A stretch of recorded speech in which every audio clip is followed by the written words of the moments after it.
আপনারা গ্রামের লোক তো, সহজ সরল লোক, আমি বেশি ইংরাজি মারাবো, গোদা বাংলায় ওয়াকাফ বিল বুঝতে যাচ্ছে। এই শোনো, সবাই বুঝতে পারবে। এটা কি, এটা কি, এটা কি? চাদর বা ঝাড়ো, রুমাল ধরে, ভালো করে শোনে, সোজা বুদ্ধি বুঝে দিচ্ছি। এটাকে রাখলাম, এর উপরে আমার মোবাইলটা রাখলাম, ঘড়ি রাখলাম, কলমও রেখে দিলাম। আচ্ছা, একটা একটা তুললি সময় লাগবে না লাগবে না? কথা বলে না, ঝামেলাও হতে পারে। আর যদি বেশি ঝামেলি না আগে চাদরটা টেনে নি, আর কথাটা বুঝতে পারেনি, আরে চাদরটা রাখলুম তো, এর ওপর মোবাইল, ঘড়ি, কলম, টাকা সব রেখে দিই। একটা একটা না তুলে চাদরটা যদি টেনে নি, অটোমেটিক সব চলে এলো না এলো না? এ মুসলমানের বাচ্চা, ওরা ভালো করে জানে গোবর খাওয়া মালগুলো, এটা ভালো করে জানে যে মোল্লার বাচ্চারা যত খারাপ হোক, নামাজ না পড়ুক, রোজা না করুক, মুখে দাড়ি না রাখুক, তেরেঙ্গা কইনি কাক, ও শালা গাঁজা কর মদ কর হোক, কিন্তু ওদের মসজিদে হাত দিলি কুচে ছেড়ে দেবে। এ হ্যাঁ না না, ওরা এটা ভালো করে জানে, ওদের মাদ্রাসায় হাত দিলি ধুঁড়ে ছেড়ে দেবে। ওই জন্যই মসজিদ, মাদ্রাসা, কোরআনের উপরে হামলা করলি দাঙ্গা হবে। সোজা বুদ্ধি, মেন জিনিসটা নেন। জায়গাটা যখন সরকার নেবে, আগে জায়গা যখন নিয়ে নিল, মসজিদ কার উপরে? আমি মনে হয় আপনাদের বোঝাতে পারছি না। মসজিদ কার উপরে? জায়গার উপরে। মাদ্রাসা কার উপরে? কবরস্থান জায়গার উপরে, মাজার জায়গার উপরে। জায়গাটা যখন সরকার অধীনে নিয়ে নেবে, অটোমেটিক মসজিদ, মাদ্রাসা চলে গেল। আমার কথা বুঝতে পারেনি? খোদার কসম, ওয়াকাফ বিল, এই ওয়াকাফ সম্পত্তি কোন চাওয়ালা চৌকিদারের বাপের সম্পত্তি নয়। মুসলমানদের, আমাদের পর পুরুষেরা আল্লাহর নামে দিয়ে গেছে, এটা আল্লাহর সম্পত্তি। ফলে আর মুসলমানের বাচ্চা, তোদের দুটো পা দে, আমি তোদের যুবক ভাই, খোদার কসম, মুসলিম যুব সমাজ আর ঘুমিয়ে থাকিস না, জেগে ওঠ। সালাউদ্দিন আইয়ুবীর মতো,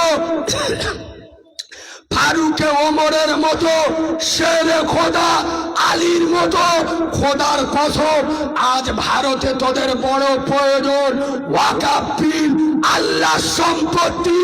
জীবন থাকতে এ বিল আমরা বাস্তবায়িত হতে দেব না। মুসলিম পার্সোনাল ল বোর্ড পরিষ্কার জানিয়ে দিয়েছে, এ কানুন আমরা মানব না। দরকার পড়ে গোটা ভারত অবরুদ্ধ করে দেব, তীব্র আন্দোলন হবে। সিপিএম করা মোল্লারা, তৃণমূল করা মোল্লার বাচ্চারা, কংগ্রেস করা মোল্লারা, আইএসএফ করা মোল্লারা, পায়ে ধরে বলে যাচ্ছি, এটা কোনো দলের ব্যাপার নয়, রাজনীতির ব্যাপার নয়, এটা আমার ইমানি ব্যাপার, এটা আমার টিকে থাকার লড়াই, এটা আমার খোদার জায়গা। খোদার কসম, যখন মুসলিম পার্সোনাল ল বোর্ড বা ফুরফুরার পীরজাদা বা সিদ্দিকী যখন যেদিন যেখানে ডাকবে, বাপের কথা শুনবো না, মায়ের কথা শুনবো না, ভাইকে দেখবো না, জান দিয়ে, মাল দিয়ে আমরা মাঠে ময়দানে রাস্তা অবরুদ্ধ করে গুলি খাবো, বোমা খাবো, আল্লাহর ঘরকে বাঁচানোর জন্য। কারা কারা রাজি আছো মুসলমান, হাত তুলে দেখাও। মাঝখানতে একজন উঠে দাঁড়িয়ে তকবীর দেন, মাঝখানে একজন উঠে দাঁড়ান।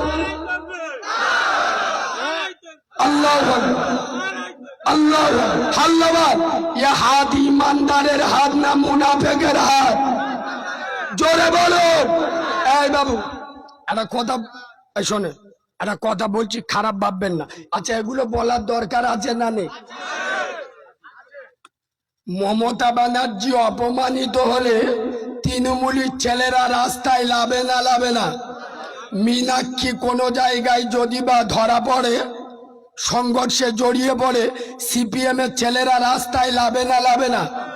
ওয়াদির চৌধুরীর উপরে আক্রমণ হলে কংগ্রেসের ছেলেরা রাস্তায় লাভে না লাভে না? আমার শরিয়াতের উপরে আক্রমণ হয়েছে, তুই তুই যদি মাঠে না নামিস তুই মুনাফিকের বাচ্চা, হারাম করের বাচ্চা।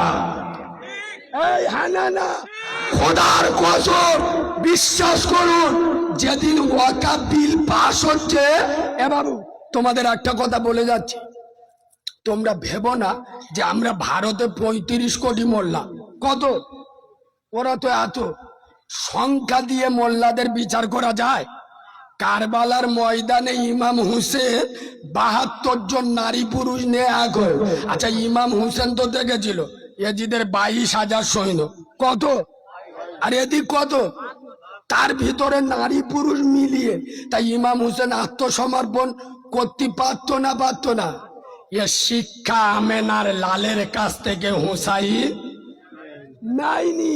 আর আমরা হুসাইনি মুসলমান, যে হুসাইন কারবালার ময়দানে 6 মাসের আলী আসগারের রক্ত মাখা দেহ দেখলো, 22 বছরের আলী আকবর যুবকের লাশ দেখলো, ইমামে হুসাইন নিজের মুন্ডু কেটে দিল, অন্যায়ের কাছে মাথা নত করে নাই। আমরা সেই হুসাইনি মুসলমান, জীবন চলে যাবে। ফেরাউনের মতো বেঈমানকে ভয় করিনি, তোরা তো শালা কালকে গার ফেরাউন রে। এ হ্যাঁ না কিন্তু দুঃখ লাগে কোথায় জানেন এ বাবু, ওই দোসরা প্রতিবেশীর ঘর ভাঙ, মিথ্যা কেস দিস, তোর এমপি হাতে চুরি পরে মেলায় ঘুরছিল। এই হ্যাঁ না খোদার কসম, এই মুসলমানের বাচ্চা, আমি জানি এ ভলে আয় এলাকা, গরম এলাকা, তবে গরমে গরম কাটাতে হয়। হ্যাঁ না কেন বলুন তো এ বাবু, কেউ যদি বলে দেখবি, আপনি যদি বলেন ও দাদা ভুলে গেলে, শালা চেপে ধরবি নি, আর যেই বলবে দেখবি, আপনি যদি বলেন শালা কি করবি, আয় চোখ নীল করে দেবো। আরে হ্যাঁ না ও 1.5 ইঞ্চি বুক ঢুকে যাবে না, যাবিনি? খোদার কসম পায়ে ধরে বলে যাচ্ছি, আমি এখন দলবাজি পাদিবাজি করতে আসিনি। মোল্লারা কে কাকে ভোট দেবে তোমাদের ব্যাপার, তোমরা নিজের জন্ম দেয়া বাপের কথা শোনো না, আর আমার মতো মৌলবীর কথা শুনে ভোট দেবে, এটা হয় না। তবে একটা কথা আমি অবশ্যই বলে যাব, সিপিএম করো, কংগ্রেস করো, তৃণমূল করো, আইএসএফ করো, যখন কোন দল, কোন নেতা, কোন পার্টি আমার শরিয়াতের বিরুদ্ধে, কোরআনের বিরুদ্ধে, দ্বীনের বিরুদ্ধে চলে যাবে, দল দেখবো না, পার্টি দেখবো না, নেতা দেখবো না, পেটে পা তুলে জিভ টেনে ছিঁড়ে দেবো, নারাই থাকবে, নারাই থাকবে। কেন আমরা মুসলমানের বাচ্চা, সব সহ্য করতে পারি, আমেনার লালের অপমান সহ্য করব।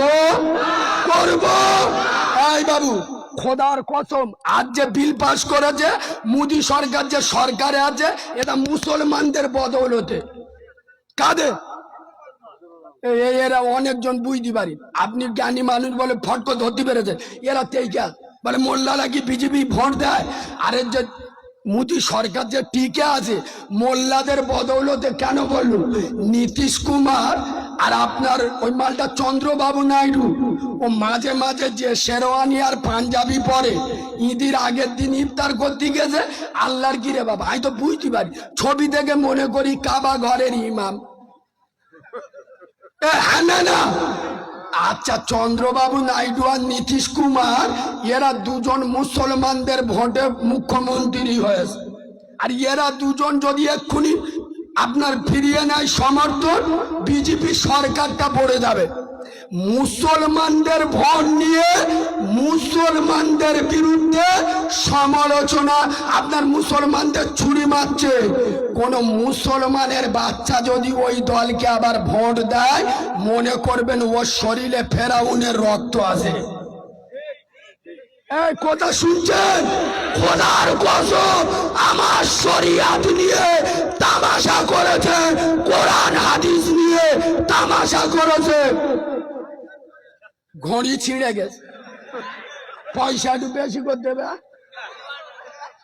যে আমার সৌর বাড়ির মাল কি হলো, সর্বনাশ হয়ে যা।